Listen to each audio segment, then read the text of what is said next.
Forget everything you think you know about the smartphone in your pocket.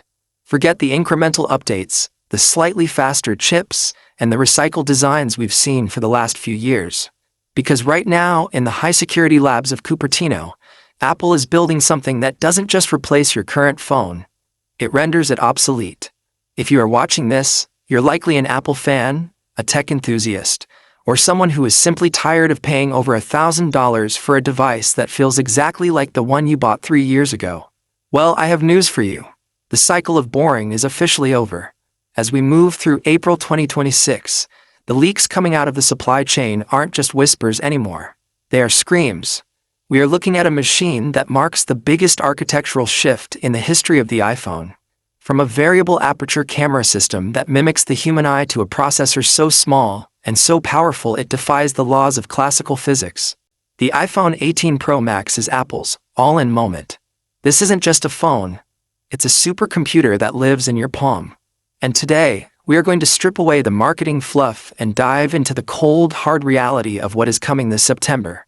If you've been holding on to your iPhone 13, 14, or even the 16 Pro, you need to pay very close attention. The game is about to change, and the rules are being rewritten. Let's start with the heart of the beast, the A20 Pro chip.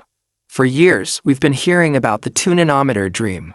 Well, welcome to the future.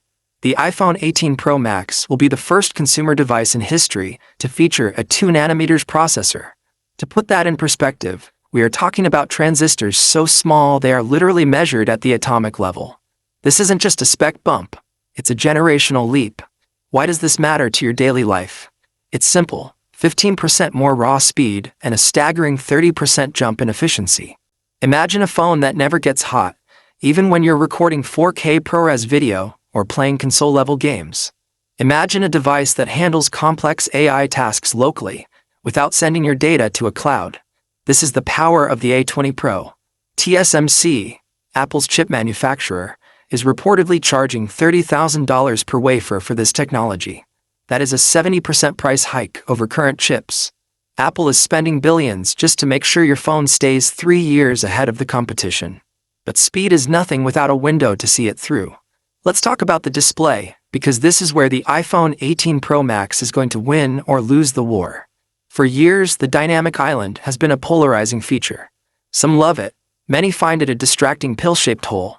Apple has finally reached the breakthrough. We are looking at the slim dynamic island. By moving critical Face ID sensors under the display glass, Apple is shrinking that cutout to its smallest size yet. The dream of a true full-screen iPhone is finally within reach. You're getting a 6.9-inch LTPO OLED panel that is brighter and more immersive than anything on the market. And with the rumors of Ceramic Shield 2.0, this display isn't just beautiful. It's designed to survive the most brutal drops on concrete. Now, let's get to the feature that usually settles the debate: the camera. If you think your current iPhone takes good photos, you aren't prepared for what a variable aperture can do. This is the holy grail of mobile photography, and it's finally coming to the Pro Max. For the first time, the main lens on the iPhone